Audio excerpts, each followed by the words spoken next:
ఇప్పుడు మనం ఆదర్శ వాయు సమీకరణకి సంబంధించిన కొన్ని ఉదాహరణలను చూద్దాము. ఇక్కడ సమీకరణాన్ని గమనిస్తే పీడనం P ఇంటూ ఘనపరిమాణం V ఈజ్ ఈక్వల్ టు పరమాణు సంఖ్య N ఇంటూ ఆదర్శ వాయు స్థిరాంకం R ఇంటూ ఉష్ణోగ్రత T. అయితే పై సమీకరణలో Nను మోల్స్లోను, ఉష్ణోగ్రతను కెల్విన్లలోనూ కొలుస్తారు. ఇక్కడ R అనేది ఏమిటో అర్థం కాకుండా ఉంది. R ఒక స్థిర సంఖ్య మాత్రమే. పై సమీకరణాన్ని ఈ విధంగా కూడా చెప్పవచ్చు. పీడనం ఇంటూ ఘనపరిమాణం P into V equal to R into N into T. వాస్తవానికి ఇక్కడ పీడనం మరియు ఘనపరిమాణాల లబ్ధం వ్యవస్థలోని పూర్తి శక్తికి అనులోమానుపాతంలో ఉంటుంది. ఇక్కడ ఉష్ణోగ్రత అనేది సరాసరి శక్తి లేదా పరమాణు శక్తి. N అనేది మనకు ఇక్కడ ఎన్ని పరమాణువులు ఉన్నాయో తెలియజేస్తుంది. R అనేది ఆదర్శ వాయు స్థిరాంకం. దీన్ని మోల్స్లోను, దీన్ని కెల్విన్స్లోను కొలుస్తాం కాబట్టి మోల్స్ ఇంటూ కెల్విన్గా రాయాలి.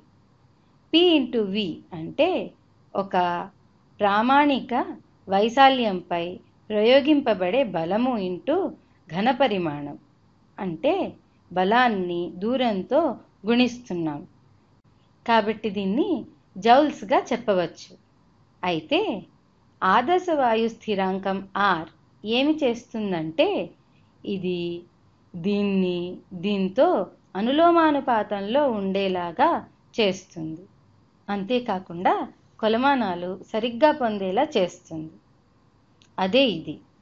ఇక్కడ మోల్స్ మరియు ఇక్కడ కెల్విన్స్.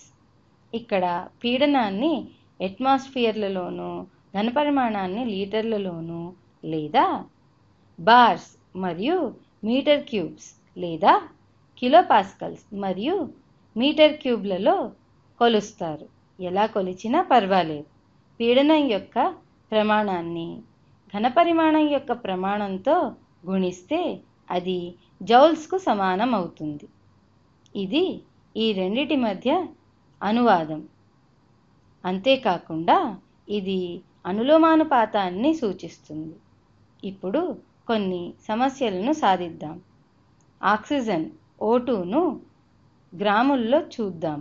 10 డిగ్రీ సెంటీగ్రేడ్ ఉష్ణోగ్రత మరియు 12 అట్మాస్ఫియర్ల పీడనం వద్ద 300 మిల్లీలీటర్ల ఘనపరిమాణం కలిగిన పాత్రలో ఎన్ని గ్రాముల ఆక్సిజన్ O2 అన్నది ఉంటుంది? ఈ ఆదర్శ వాయు సమీకరణాన్ని భాగాలుగా విడగొడుతున్నాను. ఇక్కడ పీడనం 12 అట్మాస్ఫియర్. ప్రమాణాలు మార్చకుండా ఇలాగే ఉంచవచ్చు. 12 అట్మాస్ఫియర్లు ఇంటూ ఘనపరిమాణం. ఘనపరిమాణాన్ని లీటర్లలో కొలుస్తాం. అది 300 మిల్లీలీటర్లు లేదా 300/1000 లీటర్లు లేదా 0.3 లీటర్లుగా మార్చవచ్చు. కాబట్టి ఘనపరిమాణం 0.3 లీటర్లు. ఇది దీనిలో మోల్స్కు సమానం. కానీ మోల్స్ సంఖ్య మనకు తెలియదు కాబట్టి ఇప్పుడు కనుక్కోవాలి. మోల్స్ ఎన్ని ఉన్నాయో తెలిస్తే అందులో ఎన్ని గ్రామ్స్ ఉన్నాయో తెలుస్తుంది. కాబట్టి ఇది N ఇంటూ Rకు సమానము. మరి ఇక్కడ R విలువ ఎంత అంటే మనం ఇక్కడ లీటర్లు మరియు అట్మాస్ఫియర్లు కలిగి ఉన్నాం కాబట్టి ఈ R విలువను వాడాలి. లీటర్లు, అట్మాస్ఫియర్స్, మోల్ కెల్విన్ ప్రమాణం ఉన్నది 0.082 కాబట్టి ఇక్కడ ఇంటూ 0.082 అని రాస్తాను. ఉష్ణోగ్రత ఎంత? 10 డిగ్రీస్ సెల్సియస్. కానీ దీన్ని కెల్విన్లలోకి మార్చితే అది 10 + 273 283 కెల్విన్ డిగ్రీలు అవుతుంది. దీన్ని సాధిస్తే మనకు N విలువ వస్తుంది. కాబట్టి ఇరువైపులా ఈ సమీకరణాన్ని దీనితో భాగించాలి. కాబట్టి n = 12 × 0.3 డివైడెడ్ బై 0.082 × 283. ఇది మనకి వచ్చే ఫలితం మోల్స్లో ఉంటుంది. తిరిగి సరిచూసుకోవాలనుకుంటే ప్రమాణాలను సరిచూడవచ్చు. 12 × 0.3 డివైడెడ్ బై 0.082 × 283 విలువ 0.155 మోల్స్ వచ్చింది. ఇప్పుడు ఒక మోల్ ఆక్సిజన్ అణువులో ఎన్ని గ్రాములు ఉన్నాయి?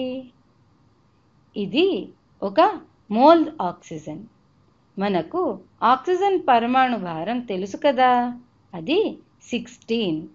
వాయు స్థితిలో ఉన్న ఆక్సిజన్లో 2 పరమాణువులు కలిసి ఉంటాయి కాబట్టి దీని అణుభారం 32 అవుతుంది. దీనినే గ్రాములలో 32 గ్రాములుగా చెప్పవచ్చు. కానీ మనకు ఇక్కడ 0.155 మోల్స్ ఉన్నాయి.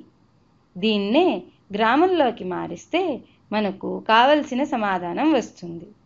32 × 0.155 = 4.96 గ్రాములు. దీనినే సుమారుగా 5 గ్రాములుగా రాయవచ్చు.